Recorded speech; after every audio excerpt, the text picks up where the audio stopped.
Alrighty, man. Welcome back to Fog Wrestling for your top 5 WWE SmackDown moments from The 20th of March 2002, brother. I'm And glad the you. last SmackDown show before the split. I'm glad you knew the date because I didn't yet. But yep, last SmackDown show before the split.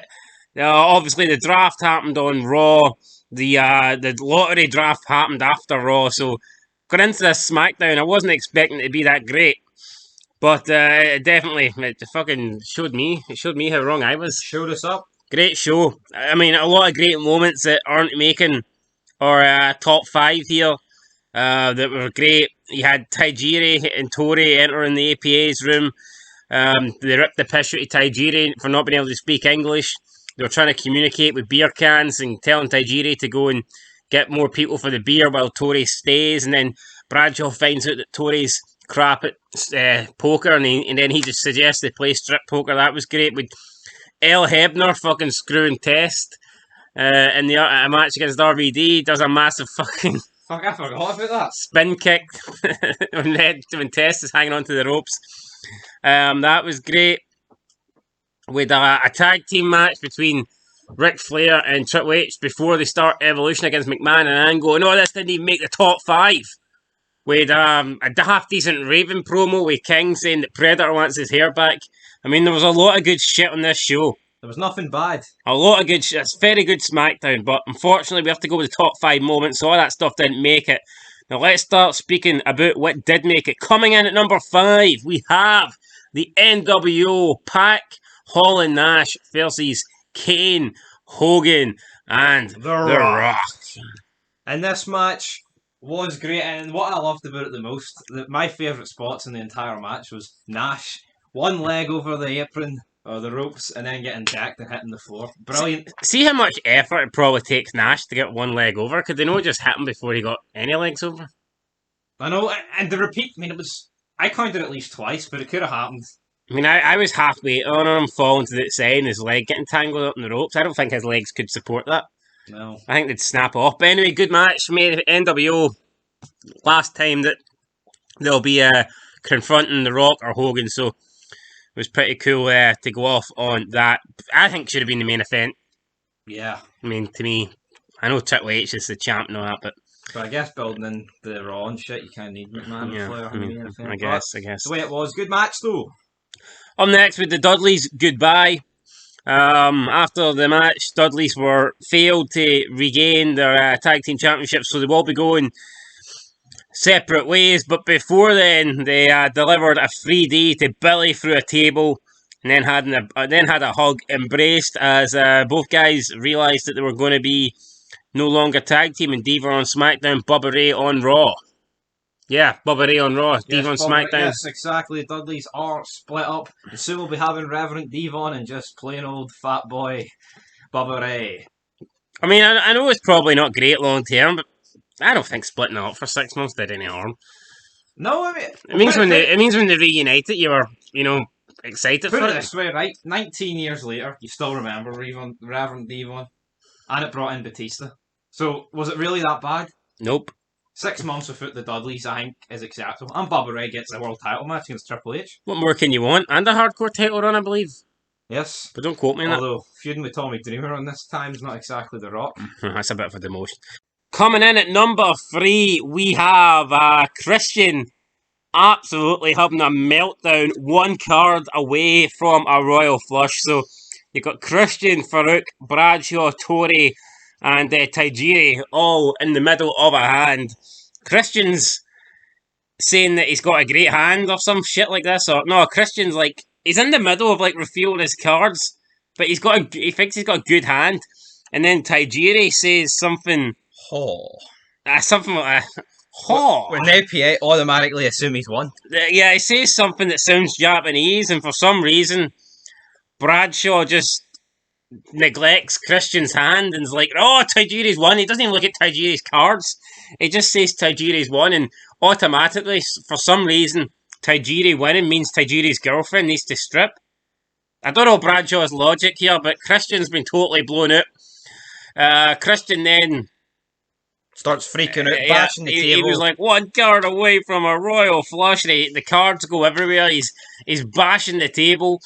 The beers are flying, the cards are flying, the money's flying. But while this is happening simultaneously, Tori Wilson is supposed to be taking off a piece of clothing. She stands up. Bradshaw is fucking all excited, and she takes off this wee like golden piece of jewellery chain that was like wrapped around her jeans or some shit, I guess. And Bradshaw's focused on Tori, and Farouk's just looking at Christian, and Christian's having the meltdown, slamming the table. Farouk's like, damn.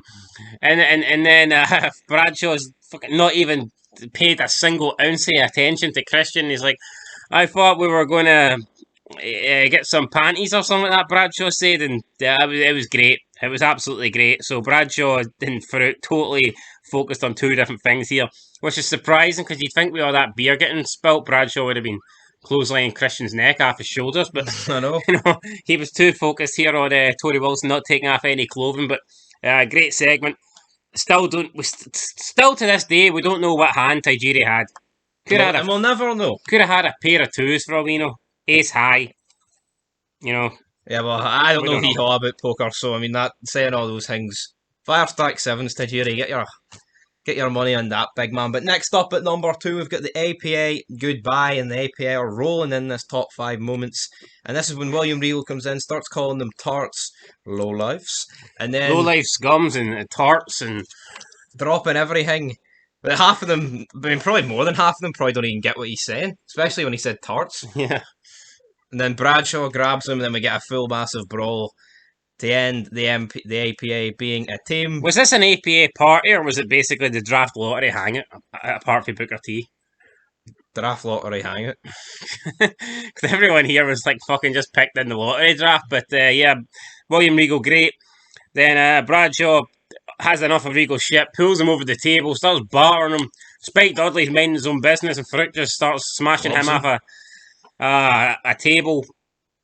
Farouk takes his shirt off, looks ripped. Fuck knows how many steroids he ate during this segment. And then they leave through the door. There's a wee open sign. They get the open sign. They turn it around. The sign says closed, and that is the APA. Officially out of business. Very sad. Yep. Just like the Dudleys. 2 fucking epic teams here have been split up in the draft. Out the door. And it is sad, but you know what? It is what it is. Now, coming in at number 1, we have, in my opinion, one of the most shocking promo. It's just one of the things you're just not expecting, right? People can say wrestling's predictable. I don't think anyone fucking predicted what was going to happen here. Nope, and we had Kane impersonating The Rock and Hulk Hogan. So Hulk Hogan and The Rock are in the dressing room. Hogan's discussing with The Rock. He's a big, scary giant. Can we trust this guy? Hulk Hogan's stuck in his fucking warp. He's like stuck in an 80s time machine where he just cannot get out of the 80s. Even though we're in 2002, he's stuck in the 80s speaking his dictionary with the giants, big, ugly, big, stinky, big, scary giants. I mean, the guy's... He's stuck. Vocabulary, back to the future, back to the past. Yeah, he's stuck in the past. And The Rock's like, Rock's... But then when The Rock talks about giants, scary giants, and he makes it cool and fun and funny. And hip. You know, and the only thing Hulk Hogan's got hips is fucking hip surgery. That's the only thing hip about Hulk Hogan. Then Kane walks in. Obviously, he wasn't this scary here. He asks, he says to The Rock, "Are you ready?" Rock asks Kane, "Is he ready?" And Kane goes, "Oh, I'm ready."